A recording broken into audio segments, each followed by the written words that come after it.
A liderança moderna e a sabedoria milenar da Bíblia. Introdução.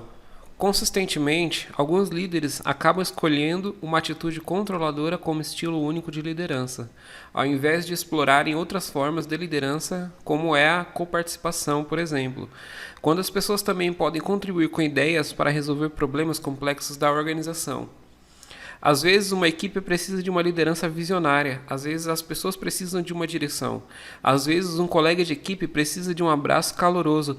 Por isso, o líder que se conhece e busca se desenvolver é aquele que entende isso e é capaz de mudar o seu estilo, constantemente se adequar ao que se faz necessário no ambiente corporativo. De acordo com Daniel Goleman, psicólogo PhD e autor do best-sellers Inteligência Emocional e Inteligência Social, por meio de um estudo com mais de 3.000 executivos, concluiu que eles utilizam normalmente 6 estilos de liderança e que cada um deles possui efeitos diversos sobre suas equipes.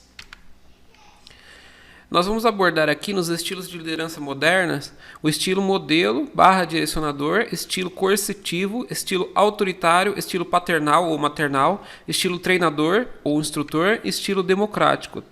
O objetivo desse resumo, dessa resenha sobre liderança, é entender os estilos de liderança que podem melhorar os resultados da sua gestão, seja ela numa empresa ou seja ela numa igreja, numa organização, independente de onde você está liderando. Vamos para o primeiro, estilo de liderança modelo. Faça o que eu faço agora. O líder modelo, o direcionador, cria desafios e objetivos difíceis de serem alcançados, impondo um padrão de alta performance. Ele exige a excelência da sua equipe e muitas vezes utiliza a si próprio como modelo a ser seguido e pelas pessoas que o rodeiam. Com isso, ele acusa frequentemente seus colaboradores com um fraco desempenho, criando um clima de ameaça de que eles poderão ser substituídos caso não se esforcem para atingir as exigências solicitadas. Então, o líder modelo, ele é um cara que teve alta performance, se destacou em alguma área e ele acha que todos têm que ser igual a ele, todos têm que ter a mesma devoção que ele, né? E quando as pessoas não conhecem, se sentem frustradas. Esse estilo funciona quando a equipe é qualificada, está motivada e o líder precisa de resultados rápidos. No entanto, mesmo que o resultado seja alcançado, o ambiente e o clima de trabalho podem ser destruídos no processo. Se utilizado em excesso, o estilo direcionador pode oprimir os membros da equipe e impactar negativamente nos esforços de todos, né? Eu costumava ouvir, às vezes, em algumas pregações, falando, se você não fizer, Deus manda um melhor fazer, né? Porque fulano faz assim, ou fulano faz melhor. Então, essa visão, ela é um pouco errada, porque ela pode acabar atrapalhando o ambiente ali onde você está, né? Mas em alguns momentos ela faz sentido, né? Por exemplo, se você está numa liderança que você precisa que a pessoa faça exatamente do jeito que você está fazendo ali, você precisa refletir, você pode usar isso para chegar a um resultado, mas o uso constante disso, ele estressa e causa um prejuízo à equipe. Estilo de liderança coercitivo. Faça o que eu digo. O líder coercitivo exige o cumprimento de uma ordem imediata, esperando total conformidade naquilo que foi solicitado. Esse estilo é mais eficaz em tempos de crise ou quando é necessário ajudar a controlar um colega de equipe problemático, quando todas as outras alternativas fracassaram.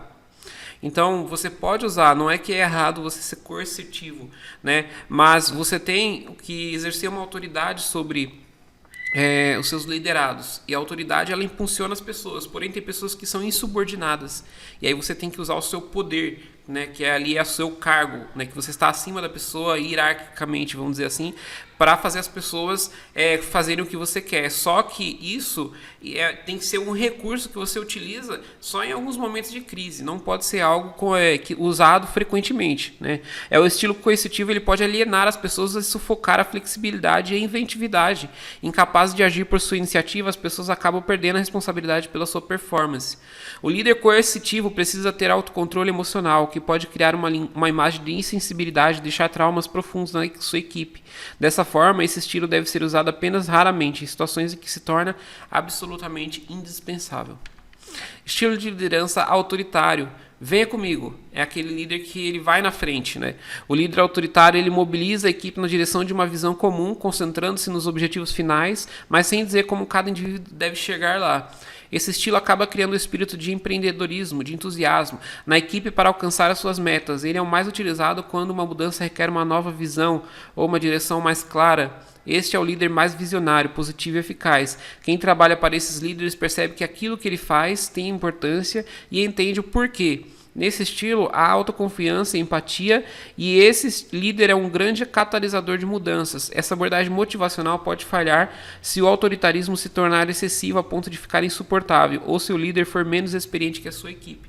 Então, o líder, para ele puxar a equipe, ele tem que ter uma experiência maior ali para a equipe ter segurança de segui-lo. Então a equipe vai segui-lo desde que ele demonstre que ele é referência, que ele é naquela área ele domina. Então ele vai puxando a sua equipe. Estilo de liderança paternal, pessoas em primeiro lugar. Tem um líder que ele é maternal, ele trabalha para formar laços emocionais entre a equipe e a organização, criando um sentimento de ligação, harmonia e pertencimento. Esse estilo é mais utilizado como forma de motivação da equipe em momentos de estresse, nos quais é necessário recobrar a confiança na equipe. Seu subproduto é a melhoria de comunicação entre a equipe e a liderança. Nesse estilo não existem restrições desnecessárias e as pessoas têm mais liberdade para agir de forma que acredite ser mais eficaz. No entanto, usado em excesso pode gerar uma fraca performance da equipe, resultado da falta de feedbacks construtivos para melhorar o desempenho individual. Além disso, pode-se criar uma imagem de falta de direção e liderança. Então, quando se vai muito para o lado paternal e utiliza só esse estilo, a equipe desconecta do propósito, né? Desconecta daquilo que é o objetivo principal ali do que eles estão fazendo, ou seja, que são entregar as tarefas, são realizar diversas subtarefas para você chegar a um objetivo comum. Estilo líder instrutor / treinador. Tente isso. O líder instrutor é o coaching, né? Ele ensina, que desenvolve a sua equipe para o futuro. Esse estilo funciona melhor quando o líder quer verdadeiramente ajudar os membros de seu time e se tornarem bem-sucedidos individualmente. No entanto, o estilo instrutor não é eficaz quando o líder não tem proficiência ou os colaboradores não querem mudar ou aprender. Aceitar fracassos de curto prazo, mesmo que isso implique em um aprendizado futuro, é o estilo do líder instrutor. Pode parecer paradoxal, mas mesmo assim esse estilo tem o potencial de aumentar os resultados. A razão disso é que ele exige uma empatia, autoconsciência e diálogo constante, deixando claro para que os subordinados o que se espera deles. Então ele gera uma confiança tão grande ali entre eles e uma relação de confiança de treinamento que o funcionário ou a pessoa que é liderada, ele começa a seguir essa pessoa somente pela inspiração, Então, normalmente esse líder ele é um cara que inspira o funcionário a ser uma pessoa melhor, que isso reflete nos resultados das tarefas. Esse estilo de liderança democrático, o que você acha? É o líder que pergunta a opinião de todos para decidir. O líder democrático constrói o consenso por meio de participação de todos, criando um ambiente de confiança, respeito e liderança participativa. No entanto, deve existir moderação, pois o excesso de ideias e a falta dos objetivos concretos pode tornar o consenso ilusório e os resultados distantes. Não é o melhor estilo em situações de emergência, quando o tempo se torna essencial para atingir determinada meta ou colaboradores não têm informação e conhecimento suficiente para opinar sobre os problemas e as metas da organização. Então, se você chama pessoas para dar opinião, é difícil tomar uma decisão quando elas não têm conhecimento suficiente para auxiliar nessa decisão. Então, é um risco também você envolver todos, mas tem um momento que você tem decisões que você precisa envolver todas as pessoas para tomar. Então, resumindo a síntese do tópico, quanto mais estilo, melhor será a capacidade do líder de realizar projetos e liderá-los. Então, o que a gente aprende é que todas essas características elas precisam ser claras na cabeça do líder e na hora que ocorrer o momento de utilizar, ele deve se adaptar àquele estilo, Ele precisa se adaptar para resolver as situações ali do dia a dia, porque elas são muito diferentes, são muito dinâmicas. Então, se você seguir só numa linha, for só direcionador, ou só modelo, ou se for só autoritário, provavelmente vai ter um grande problema de liderança nessa equipe, nessa condução desse projeto. Então agora nós vamos partir para a liderança de Jesus, para a sabedoria milenar da Bíblia. Está dividido em 2 tópicos, que é o exemplo de Jesus, e é de suma importância que os que foram galgados numa posição de liderança no meio do povo de Deus procurem mirar-se no exemplo deixado por Jesus, em todas as áreas, especialmente na área de liderança. 2. Sabedoria milenar. Antes mesmo que as técnicas modernas de liderança fossem desenvolvidas e testadas em laboratório, o Senhor Jesus, em que reside todo o conhecimento da sabedoria e da ciência, já usava o cotidiano do seu ministério público. Primeiro tópico: Jesus escolheu bem a sua equipe de trabalho. O segredo de qualquer empreendimento que tenha certa complexidade está na escolha da equipe de trabalho, considerando a grandeza e a complexidade da obra de Jesus. Veio realizar neste mundo, ele precisava de uma boa equipe para que, quando encerrasse suas atividades, daria continuidade à grande obra da expansão do reino. Nessa área, podemos constatar que ele escolheu bem a sua equipe de trabalho. Ele escolheu aqueles homens que teriam condições de ajudá-lo em seu ministério e também de dar continuidade à sua obra para quando partisse desde o mundo, e os treinou pacientemente. O Senhor sabia que era colocar o homem certo no lugar certo e que o dilema maior de todo o gerente moderno. Além de escolher bem os seus, a sua equipe de trabalho, Jesus distribuiu atividades e responsabilidades. Tinha Pedro, Tiago e João, que poderiam chamá-los de imediatos, visto que eram os que estavam mais próximos dele, e em todos os espaços do seu ministério. Tinha um que tomava conta das finanças do grupo, tinha aqueles que sempre chegavam primeiro nas localidades para onde o Senhor ia, a fim de preparar-lhes a pousada e assim por diante. Então você vê que em determinados momentos Jesus era preparador, ele era treinador, como foi na vida de Pedro. Pedro, ele arrancou a orelha de Malto ali, e Jesus falou assim, ele ensinou com uma atitude, Pedro, não é assim. Depois o Pedro ele se torna uma pessoa muito melhor. E ali tem várias situações também que Jesus ele vai conduzindo a sua equipe de uma forma excelente. Jesus delegava autoridade. O Senhor, como líder, delegou autoridade aos seus comandados, que chamou os de apóstolos, e ele abriu os espaços para que as potencialidades dos mesmos fossem utilizadas ao máximo. Vemos isso quando ele os capacitou com o poder do céu para expulsarem demônios e curarem todo tipo de enfermidades. A delegação de autoridade foi tão grande que chegou a ponto de autorizá-los a perdoarem pecados. Aqueles a quem perdoardes os pecados lhes serão perdoados, aqueles a quem retiveres serão retidos. João 20, 23. A delegação de autoridade havia crucis de um líder, como características autocráticas. A pessoa que tem esta característica resiste delegar autoridade, muitas vezes por causa de ciúme, muitas vezes por medo de diminuir ou perder o poder. Este pensamento mesquinho que alguns líderes têm é a causa básica do fraco crescimento que existe em muitas comunidades evangélicas e do sufocamento de muitas lideranças promissoras. O verdadeiro líder delega autoridade, pois sabe que à medida que o trabalho cresce, não conseguirá fazer tudo sozinho. Sabe ele também que as pessoas que recebem delegação de autoridade sentir-se importantes, valorizadas, que trarão uma importante contribuição à instituição da qual fazem parte. Então você já viu aquele pastor que faz tudo? Ele canta, prega, toca, tudo ele ora, e às vezes até a pessoa que está dirigindo o culto, ele faz todas as atividades do culto, Então isso não é uma boa tática de liderança, tá? É bom delegar, dividir essas tarefas, mas também é bom tomar as rédeas quando você percebe uma perca de autoridade. Técnicas da liderança de Jesus. Jesus se comunicava bem. A comunicação é um problema básico de todo o agrupamento humano. A comunicação abrange 4 fases: o emissor, a mensagem, e-mail, comunicação, receptor. O emissor é aquele que emite a mensagem é aquilo que deve ser conhecido do receptor. O meio de comunicação é o canal por onde a comunicação flui. O receptor é o destinatário da mensagem. Então você teve uma introdução aqui sobre comunicação.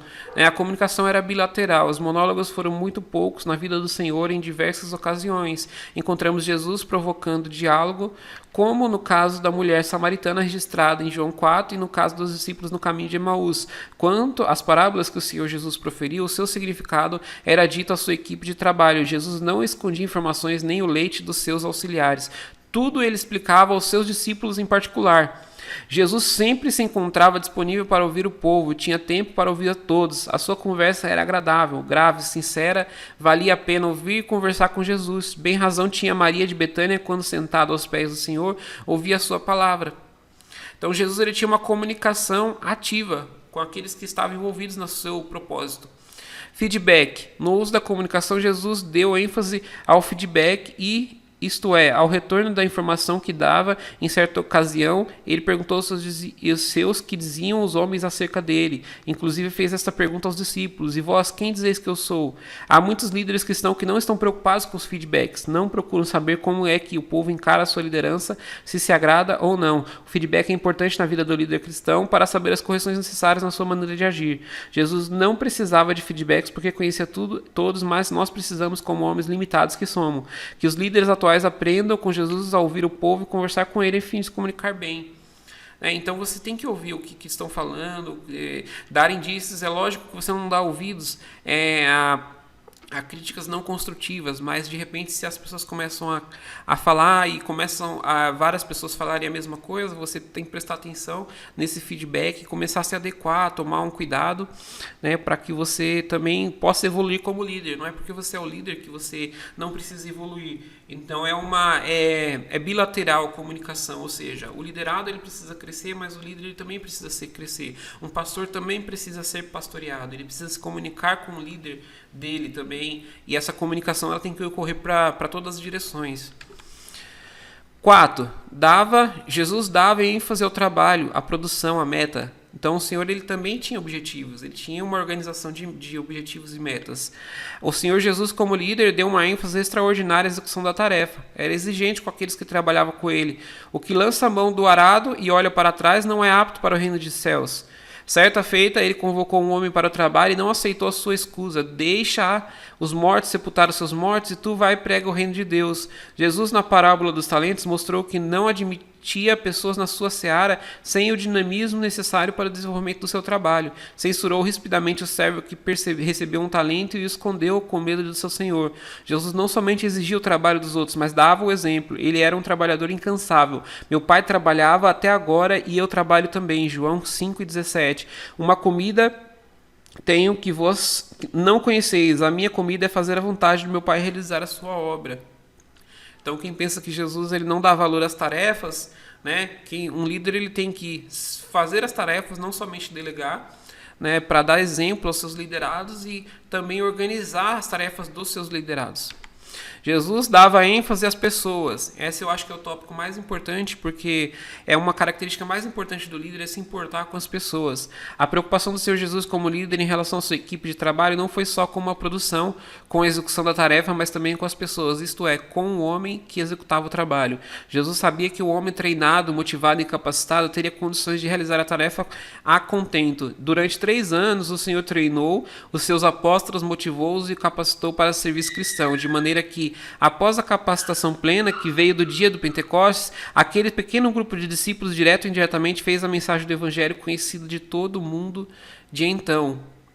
Então Jesus ele se importava com as pessoas, né? E ele parava tudo o que tinha que fazer para atender uma pessoa. Por exemplo, quando eles estavam descendo e ele encontrou aquela mulher, ele deixou seus discípulos lá e foi conversar com a mulher e resolveu um problema ali e depois voltou para a sua missão. Então, o líder ele tem que dar ênfase às pessoas, independente do que ele está fazendo, né? Não colocar as tarefas acima das pessoas.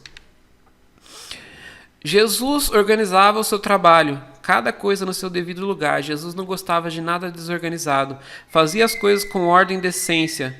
Um exemplo vivo é encontrado na primeira multiplicação dos pães, registrada em Lucas. O Senhor mandou que todos os presentes se assentassem em grupos de 50. Os pães e os peixes multiplicados foram entregues aos discípulos e eles entregaram à multidão. Imagine se Jesus pegasse os pães e jogasse ao povo. Seria um verdadeiro pandemônio e certamente muita gente iria ferir-se e talvez até morrer pisoteada. O outro exemplo claro na área da organização foi a distribuição dos talentos. O primeiro recebeu 5 talentos, o segundo 2 talentos e o terceiro 1 talento, cada um de acordo com a sua capacidade. Então a gente pode ver aqui que Jesus ele era muito organizado no seu trabalho, né, e fazia as coisas com muito cuidado. A organização é uma necessidade muito grande para aqueles que ocupam posição de liderança na igreja. Muitos falham nessa área. Quantos líderes evangélicos que existem hoje em dia com pouquíssima noção de organização. Isso nós vemos a partir das mensagens e estudos bíblicos proferidos. Faça necessário que o líder cristão organize seu mundo interior, suas ideias, seu compromisso, sua família e o universo, criação do Senhor, é acima de tudo um universo organizado. As leis que os regem que os regem, estabelecidas e organizadas pelo Criador, são eternas e imutáveis. Tudo se move no universo com precisão milimétrica. Há um equilíbrio fantástico na criação do Senhor. Toda essa organização esplendorosa saiu da mente santa do Filho de Deus. Sem ele, nada que foi feito se fez.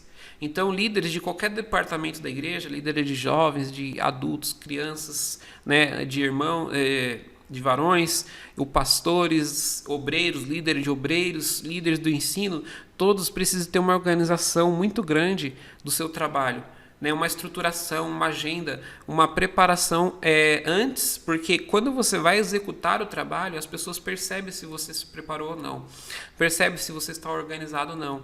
E isso é uma honra para a obra do Senhor, né? Quando alguém vê alguém preparado, executando de maneira organizada as coisas.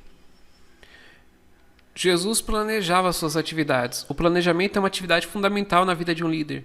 O Senhor Jesus planejava suas atividades e ensinava aos outros que deveriam planejá-las também. Certa feita, ele perguntou aos que estavam presentes qual era o rei que sairia para combater outro rei sem que primeiro procurasse saber a força do seu adversário e se com um exército numericamente inferior poderia combater um numericamente superior. Quando Jesus organizou o colégio apostólico, instituiu uma tesouraria cujo responsável era Judas Iscariotes, justamente para fazer face às despesas financeiras do cotidiano do seu ministério.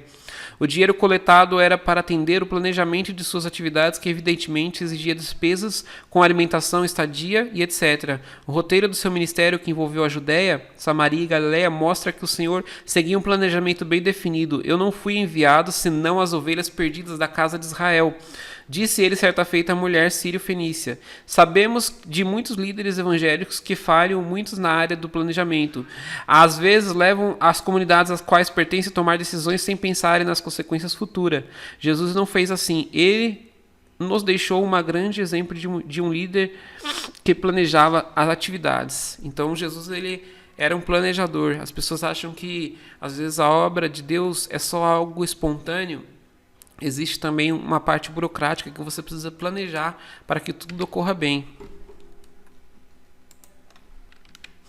Então, as características, resumindo o tópico, as características da liderança de Jesus, síntese do tópico. Jesus é um modelo de liderança para um líder que deseja alcançar excelência na sua liderança.